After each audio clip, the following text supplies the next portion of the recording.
So this is the official Black Panther trailer. Just came out a couple hours ago. I think about an hour and a half. I just want to start this video by saying, of course, I am black. I don't know if you guys know that. This trailer means a lot to me. Since I was a kid, I never really had any black superheroes. You know what I mean? One of the first black superheroes I remember finding out about was Cloak from Cloak and Dagger. Him being black was just so cool, but they never showed his face, and it was never something that was like prevalent to the character. Now, Black Panther is Black Panther, and that speaks for itself. You know what it means. He clearly is a black figure, a black icon amongst black superheroes. You know what I mean? So yeah, this trailer means a lot. I just want to say that before I get into it. So there's not gonna be a lot of jokes, but yeah, I just wanted to really explore, talk about shit. I like the Marvel logo being in white, because as you can see, they're all in white right now because clearly they're mourning T'Challa's death. So in traditional Wakandan flavor and in tradition, clearly they have done this to mourn the passing. Like in the past, they mourned T'Challa's dad, the previous king, and they were wearing white when greeted by T'Challa.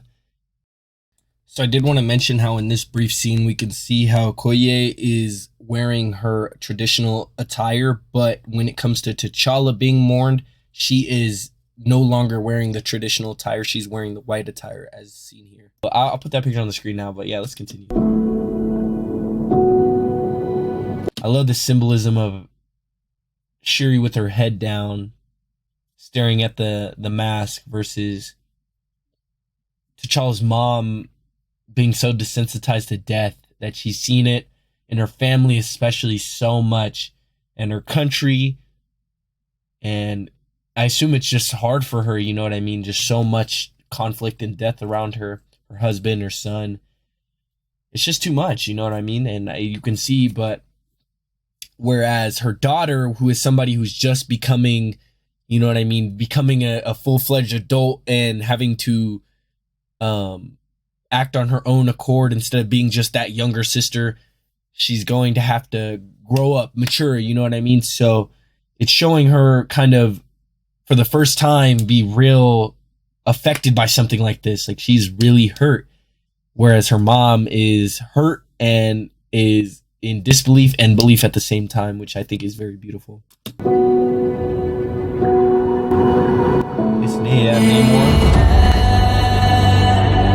Namor, I'm pretty sure is one of the first, or if not the first, one of the first aquatic superheroes, like before Aquaman even. So yeah, he's Marvel's answer to Aquaman, or Aquaman's DC's answer to the Namor the Submariner. But yeah, Namor, I'm pretty sure, is half god. I'm not 100% sure about that, but he's half god. And yeah, I thought he was also half Atlantean, but I know he's half human. This because in the last Black Panther movie, as a means to get rid of more Black Panthers coming, Killmonger came in and burned down all of the plants. I'm not 100% sure if any were saved, but I know that they had to use a little thingy to crush it. So I'm not sure if that's this, but that looks more like a shell. And I can't tell if that's a black guy's hand. I don't think so. The hurt, but strive for strength. You know what I mean? The will to keep going. It's just like, I have to do this, but I don't want to. You see T'Challa here. Clearly they're still celebrating and mourning the passing. Can be great leaders.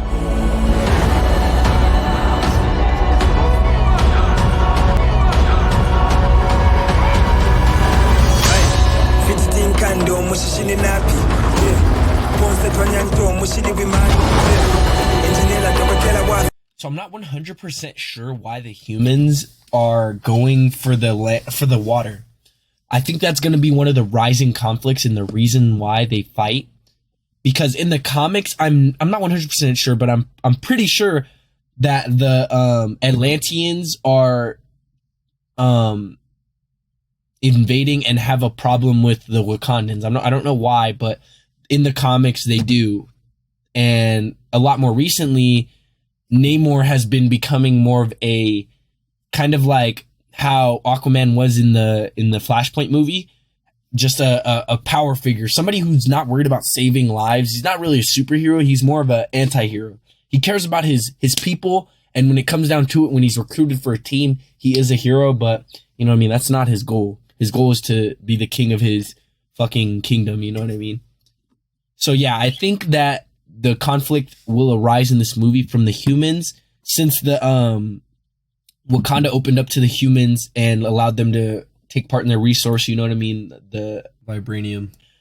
That now the humans are doing too much and seeking out more, because there's good and bad parts of every group, obviously. So some of the bad humans are probably going for the Atlantean supply of vibranium.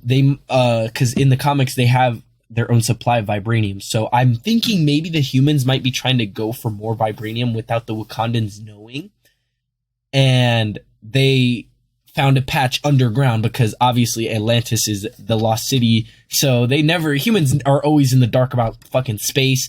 Wakanda, that's not even in space. And now the fucking underwater lands of Atlantis. So I think that because of that, the Namor and his people are going to get mad at the surface dwellers, which is what usually happens with water dwellers, you know what I mean? They get mad at the surface dwellers, and they proceed to attack the Wakandans, because obviously they're Wakandans, they're the closest people to them. And I don't know, that's kind of just a rough theory, but his people did not call him general or king. They called him Kukulkan, the feather serpent god, killing him. The god that he represents, Kukulkan, I don't know who that is. I'll probably put a picture on the screen now, but so the feather serpent god. He obviously has feathers on his shoes and he's able to fly. He looks sick as fuck right here. Not gonna even lie. Like, this man looks so sick. I don't get why people are body shaming him. Like, he honestly looks cool as fuck. Like, it's very realistic. What do you want him to have? A 6-pack, rock hard abs with the fucking look like Arnold Schwarzenegger, dude? Like, come on. Like, he doesn't even have a 6-pack, but you know what I mean? Like, big as fuck. Like, come on. He's a superhero that lives underwater. Like, most of his fucking bodybuilding strength is gonna come from his legs, because clearly they swim like fucking mermaids. So I didn't like that aspect of the whole everybody making fun of his body. That shit got on my nerves. But let's continue. Killing him will risk eternal war. He's coming. Where the Atlanteans are very confused about what's going on and are just attacking everybody, and the Wakandans are forced to attack back. You know what I mean? Because there's different rising powers in the Wakandan nation. There's not just T'Challa, the Black Panther, he's just the protector of Wakanda. He is not the king. You know what I mean?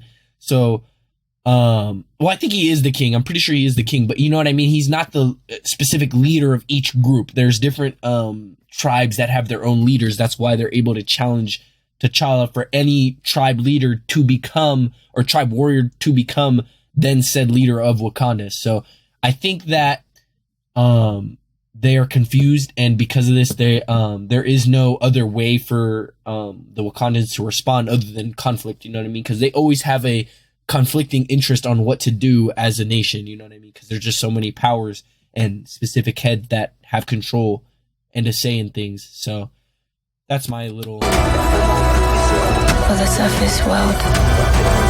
Sure, right here this is Riri Williams, and clearly this is him, but you can kind of see Namor in the background. He's coming for the surface world.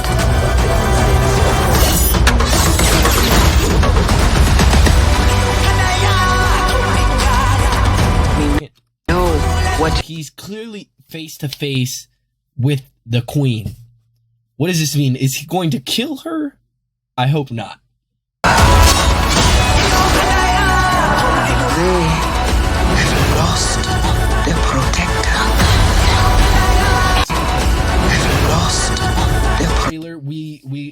her saying that she lost family members. She has pretty much nothing left. And she is, now we can see, in a kind of like a courtroom. So I assume she's talking to, I'm not too sure what they're called. I forget, but they're like a committee that the world committee that like fights for everybody to share their shit. But yeah, clearly she's saying I feel like she's definitely going to back down from letting the outside into Wakanda and reverse what T'Challa did. Protect her. Now is our time to strike.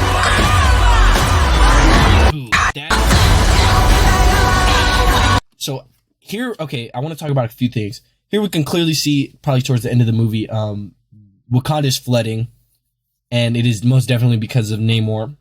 So that is a huge. Now is our time to strike. Is our time. That room is on a high ass fucking mountain. There is no way. No way. You guys remember the movie. You guys seen how big this fucking mountain was? I'll put it on the screen now. That would have to be a huge tidal wave. A huge wave to fucking even get to those windows. But yeah. So Wakanda's being flooded, so I assume that's where the last straw would come in. I don't think there's a Black Panther yet. This would make very much sense for there not to be a Black Panther yet, and they have no protection.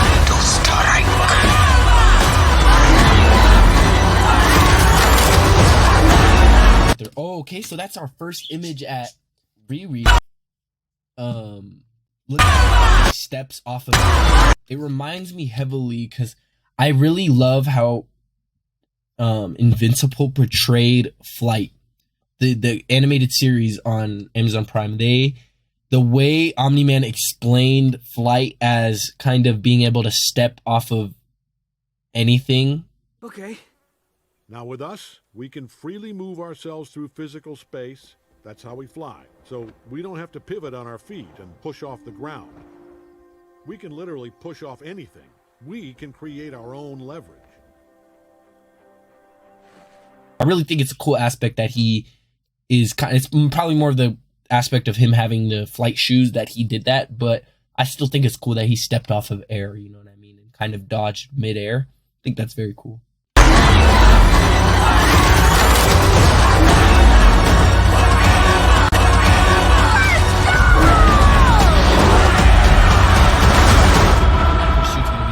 Show them who we are.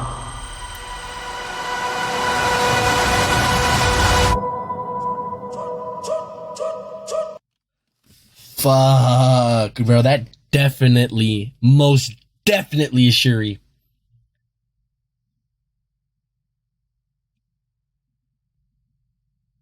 Damn. That's fucking insane. I love that. Everything from the grace and the impact of the beautiful. And I really love the suit and how they didn't focus on her body proportions and just more of her agility, you know what I mean? Because whereas Black Panther was more of a power source where he just was also fast and athletic, and he was very powerful too, where I don't think she will have that power aspect. I feel like more she'll have a agility and intelligence boost versus the last Black Panther, you know what I mean? Because they're different characters and I think they'll have a different fighting style. But yeah, I really like the gold. Everything just looks good. Everything from the landing to the flips.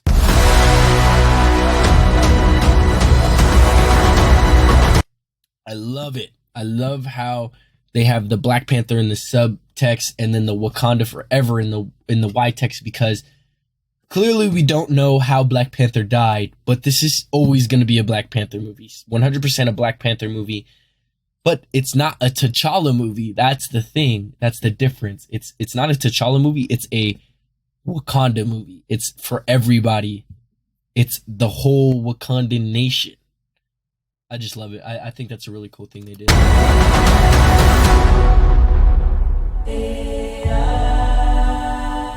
Gotta get my tickets.